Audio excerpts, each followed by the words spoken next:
El verdadero problema del reciclaje de plásticos. La contaminación plástica es uno de los problemas ambientales más complejos de resolver. El origen de los plásticos se remonta a 1869, cuando John Hyatt creó el primer polímero sintético con el objetivo de sustituir el uso de marfil. Por aquel entonces, el marfil se usaba como base para fabricar varios tipos de productos, desde las chapas de los pianos hasta las manijas de puertas y muebles. En 1907, Leo Baekeland creó el primer plástico completamente sintético, llamado bakelita. Se le consideró el material de los 1000 usos, ya que era duradero, resistente al calor y un poderoso aislante. La invención de Baekeland aumentó el interés de investigar el uso de polímeros sintéticos en diversas industrias. El material era una maravilla para los empresarios porque permitía producir miles de productos distintos a bajo costo. Pero lo que comenzó como una maravilla económica terminó como una pesadilla. Debido a la contaminación, el mundo será de plástico en el futuro. En este video te contaremos los problemas y retos que plantea la necesidad de reciclar el plástico en el mundo. Antes de meternos a fondo, no te olvides de suscribirte a nuestro canal y activar las notificaciones para mantenerte al día con nuestras actualizaciones.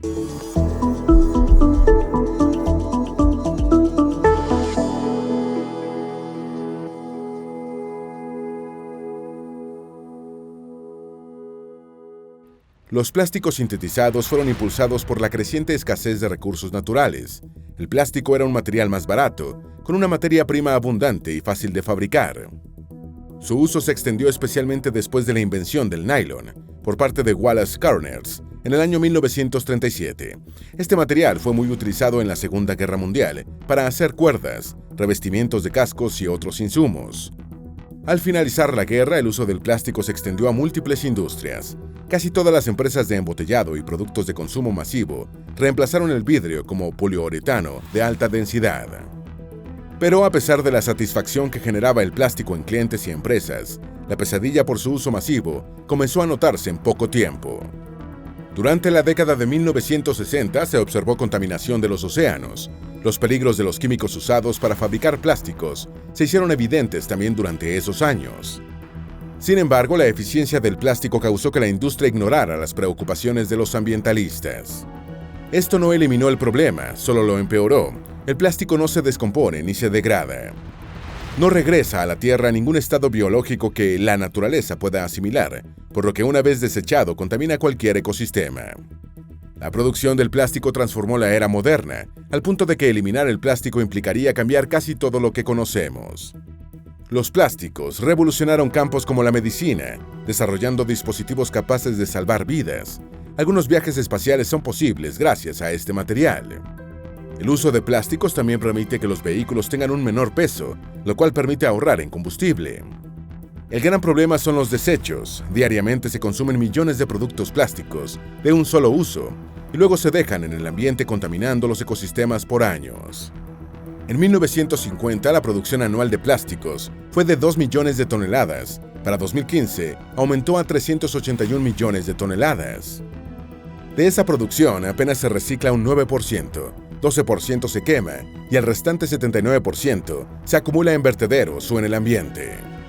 Los plásticos de un solo uso representan el 40% de la producción anual. Esto significa que cada año se consume y desecha más de 150 millones de toneladas de plástico. Se han encontrado desechos plásticos en las principales cuencas oceánicas del mundo. Para el año 2010, entre 14 y 12 millones de toneladas métricas de desechos plásticos se podían encontrar en los ecosistemas marinos. También hay contaminación por plásticos en sistemas de agua dulce y múltiples hábitats terrestres. Los desechos plásticos están tan extendidos en el medio ambiente que ya son un indicador geológico. Las 3 R del reciclaje. Cuando se habla de reciclaje, es común destacar las 3 R que implica este proceso, en referencia a 3 palabras en inglés que inician con esta letra. Esta idea engloba un concepto de reciclaje que incluye acciones eficientes para descontaminar el planeta. La primera palabra es reducir el consumo de plásticos. El objetivo es disminuir la cantidad de agentes contaminantes por día y así generar menos residuos. Esto implica un consumidor más responsable con lo que se desecha y para ello se requiere educar a la sociedad. Pero reducir no es suficiente. Entonces entra la segunda palabra clave, reutilizar. Esto implica desarrollar alternativas para reusar el plástico, creando nuevos plásticos sintéticos. Por ejemplo, podemos encontrar plásticos hechos con hongos que pueden dar muy buenos resultados en el futuro cercano. Y la última palabra es la más conocida, el reciclaje. El objetivo es que todos los plásticos consumidos sean materia prima para crear nuevos productos. El objetivo es desarrollar sistemas de producción sostenibles en el medio ambiente. No solo implica cambiar los procesos existentes o sus materiales, también implica reparar un producto con su funcionamiento original. Aunque parezca que lo central es el cambio en la producción industrial, en realidad las 3R implican un cambio radical de las formas de consumo de la población. Y como podemos intuir, cambiar estos hábitos puede ser bastante complejo. El plástico, el villano que surgió del movimiento ecologista. Cada año, el 22 de abril, se conmemora el Día de la Tierra, fecha especial ideada por ecologistas de Estados Unidos en 1970. Antes de la designación de este día conmemorativo, en Estados Unidos se usaba gasolina con plomo como combustible de los vehículos, contaminando el aire de las ciudades. Por aquel entonces el aire lleno de plomo se consideraba el olor de la prosperidad. Pero en 1962 se publicó un libro llamado Silent Spring, escrito por la bióloga y conservacionista estadounidense Rachel Carson, que advertía sobre los efectos de los químicos en el medio ambiente. Vendió 500.000 de ejemplares en más de 24 países, aumentando la conciencia pública sobre la contaminación. El Día de la Tierra de 1970 reforzó esa conciencia ambiental emergente, llevando las preocupaciones ambientales a la primera plana de los diarios. Un derrame de petróleo en Santa Bárbara, California, en 1969, también alimentó la preocupación ambiental. Unos 20 millones de estadounidenses manifestaron el Día de la Tierra en contra de los impactos negativos de 150 años de desarrollo industrial. A estas protestas se unieron diversas comunidades educativas y políticas, como la participación del senador Gaylord Nelson, que convenció a algunos conservadores de que se unieran a la lucha. Estos grupos ecologistas lucharon contra los derrames de petróleo, plantas de energía contaminantes, aguas residuales sin tratar y vertederos tóxicos. A finales de 1990, el Día de la Tierra se volvió una fecha global, movilizando a más de 200 millones de personas en 141 países. 5.000 grupos ambientalistas en 184 países intentan combatir el cambio climático. Ante los nuevos desafíos ambientales, el Día de la Tierra prevalece. La organización Earth Day restableció esta fecha como un símbolo de lucha para apoyar y promover energías limpias. El símbolo y los 7 códigos del reciclaje de plásticos. El símbolo original de reciclaje fue diseñado por Gary Anderson para una presentación en 1970 en la Conferencia Internacional de Diseño, un concurso patrocinado por Container Corporation of America. Este concurso buscaba promover una conciencia de consumidor responsable con el ecologismo y una respuesta al primer Día de la Tierra. El símbolo representa un bucle de Möbius, descubierto en 1858 por el astrónomo y matemático alemán August Ferdinand Möbius. Se considera un símbolo matemático perfecto por su simplicidad. En él, 3 flechas forman un triángulo con vértices redondeados. Cada flecha representa un paso del reciclaje y juntas forman un ciclo cerrado. El primer paso representa la recolección de materiales para ser reciclados. Los materiales se recolectan, limpian y clasifican para su reutilización en plantas especializadas. La segunda flecha es el proceso de fabricación de nuevos productos con materiales reciclados, y la tercera flecha representa la compra de los productos reciclados por parte de un usuario responsable y consciente. Modernizando los códigos de reciclaje. Una nueva forma de identificación de resinas mejora el control y reciclaje de desechos plásticos. Esta norma establece un etiquetado detallado de los plásticos para mejorar la eficacia de los sistemas de reciclaje. La Sociedad Americana para Pruebas y Materiales impulsó esta norma, con el objetivo de administrar y prolongar la vida útil de los materiales plásticos. El sistema de código de identificación de resina fue desarrollado por la Sociedad de la Industria del Plástico en 1980. 8 años después se extendió a los desechos comerciales para lograr un sistema de codificación uniforme que identifique el contenido de resina de los productos. La codificación de plásticos permite a los consumidores recuperar algunos residuos útiles para clasificarlos y reciclarlos mejor. Facilitar este proceso de clasificación permite un reciclaje más eficiente y garantiza que el plástico reciclado sea lo más homogéneo posible. Esto es importante porque el plástico no solo se limita a un solo material, sino que es una familia de materiales con propiedades inestables. La industria del plástico ha reducido sus desechos en las últimas décadas. Con esta nueva normativa pueden reducirlos más. Según la Agencia de Protección Ambiental de Estados Unidos, en 2010 se generaron 31 millones de toneladas de desechos plásticos en ese país. La tasa de reciclaje de los diferentes tipos de plásticos varía dependiendo del producto, aunque en promedio se mantiene en un 8%. Las tasas de reciclaje aumentan en algunos plásticos específicos, particularmente botellas y frascos de tereftalato de polietileno y botellas de polietileno de alta densidad. Entre 29 y 28% de estos se reciclaron. La nueva forma también establece el cambio de simbología para identificar el tipo de resina. Anteriormente se usaba el símbolo de reciclaje, cuyas flechas rodeaban a un número identificador del tipo de resina usada en el producto. El nuevo símbolo es un triángulo equilátero sólido alrededor del número identificador. Con el nuevo símbolo se busca que el cliente entienda lo que consume, más que promover su reciclaje. De hecho, la misión principal del sistema es identificar la resina y tener control de calidad por encima del reciclaje. La cruel realidad de separar la basura, el falso deseo del reciclaje. Seguramente cuando botas un plástico en un recipiente de reciclaje esperas que sea reciclado en su totalidad. Probablemente pocos se detienen a pensar cómo funciona este sistema. Otros prefieren ignorarlo, pues la realidad es que muy poco se recicla. El aumento de los programas de reciclaje en el mundo sí provocó un cambio en el tratamiento de desechos. Pero en realidad solo las resinas de tereftalato de polietileno y el polietileno de alta densidad son fáciles de reciclar y tienen mercado para sus productos. Las demás resinas, más allá de que tuvieran el símbolo de reciclaje, son difíciles de reciclar e incluso algunas zonas ni los recolectan. Durante la recolección es habitual que se contaminen los desechos con materiales no reciclables.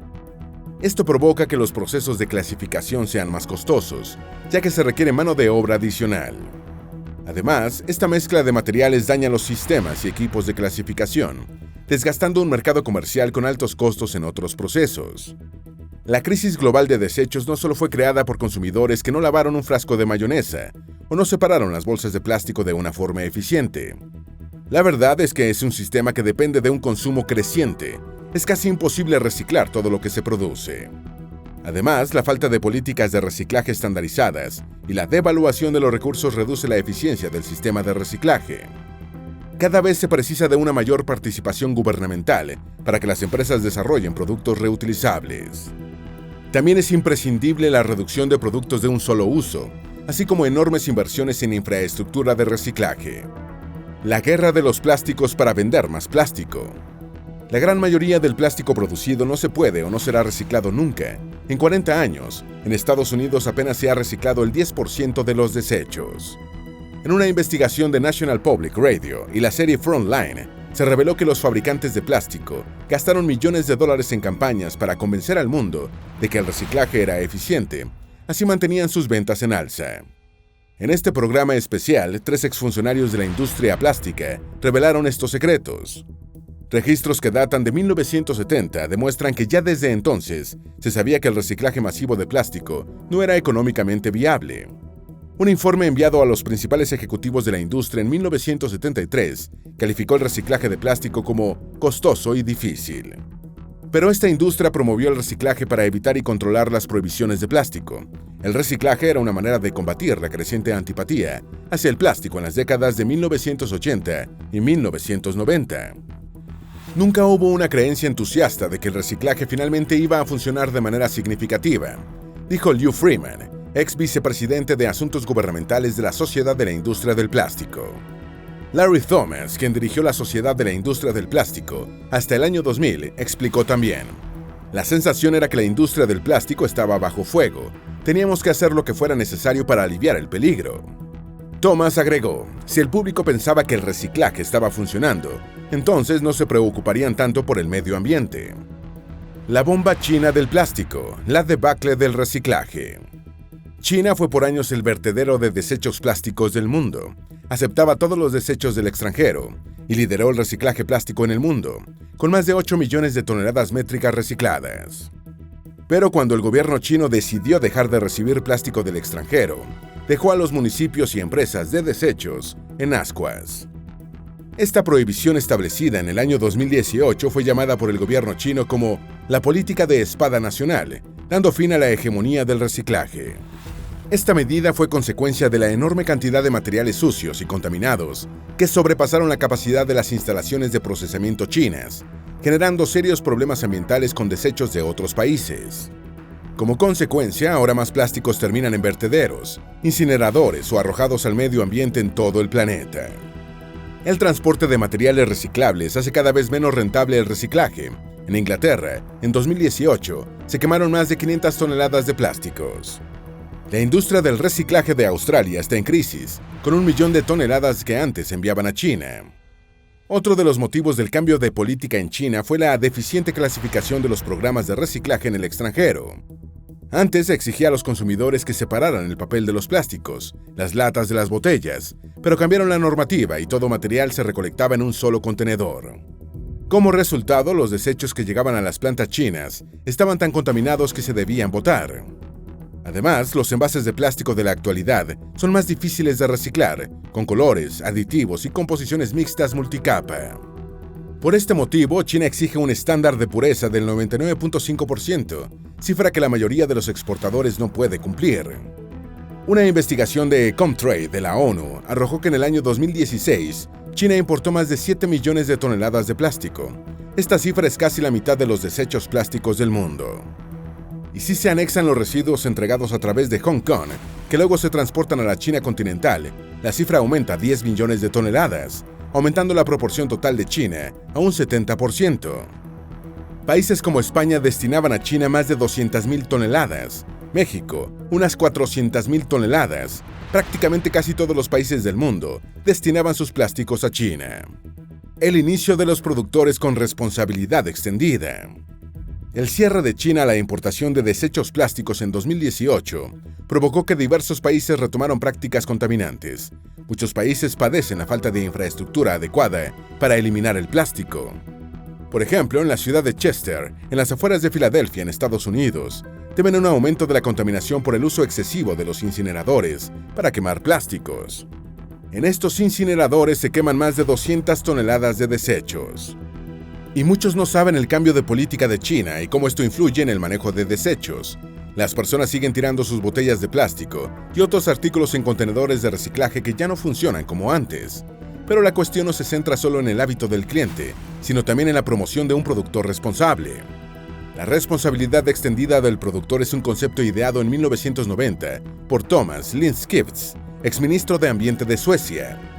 Otras organizaciones como la Organización para la Cooperación y el Desarrollo Económico asumieron también este concepto. La responsabilidad extendida es más que una práctica empresarial responsable. Es una nueva política ambiental en que la responsabilidad del fabricante de un producto se extiende hasta luego del consumo de su producto. Hoy, una empresa tiene que velar por la limpieza de todos sus procedimientos. Debe preocuparse por la preparación de la producción, el proceso en sí, y también tiene que entregar a la población un producto que no genere más basura de la que hay, si no quiere ser penalizado. Cada año ingresan 2 millones de toneladas de plástico al océano. Como el plástico es menos denso que el agua, estos desechos no se hunden, se quedan flotando y contaminando los ecosistemas. Los plásticos son fuertes y son capaces de adaptarse a cualquier entorno, por lo que son capaces de viajar miles de kilómetros en el océano. Pueden contaminar donde sea, afectando el agua, las plantas y también los animales marinos. Lo peor es que con el tiempo estos plásticos se transforman, por los efectos del sol y las olas, en microplásticos más pequeños, imposibles de detectar a simple vista. Lo que significa que estos microplásticos se convierten de forma paulatina en el ecosistema mismo. Esperamos que este video te haya sido útil. Si tienes algo que agregar, por favor compártelo con nosotros en la sección de comentarios. Dale me gusta a este video y envíale el enlace a tus familiares y a tus mejores amigos para que también aprendan más de los avances tecnológicos del futuro. Si eres nuevo en nuestro canal, no olvides suscribirte. No se te olvide seguirnos en todas nuestras redes sociales, que van a estar aquí abajo en la descripción. Recuerda, la vida es mejor con la ciencia.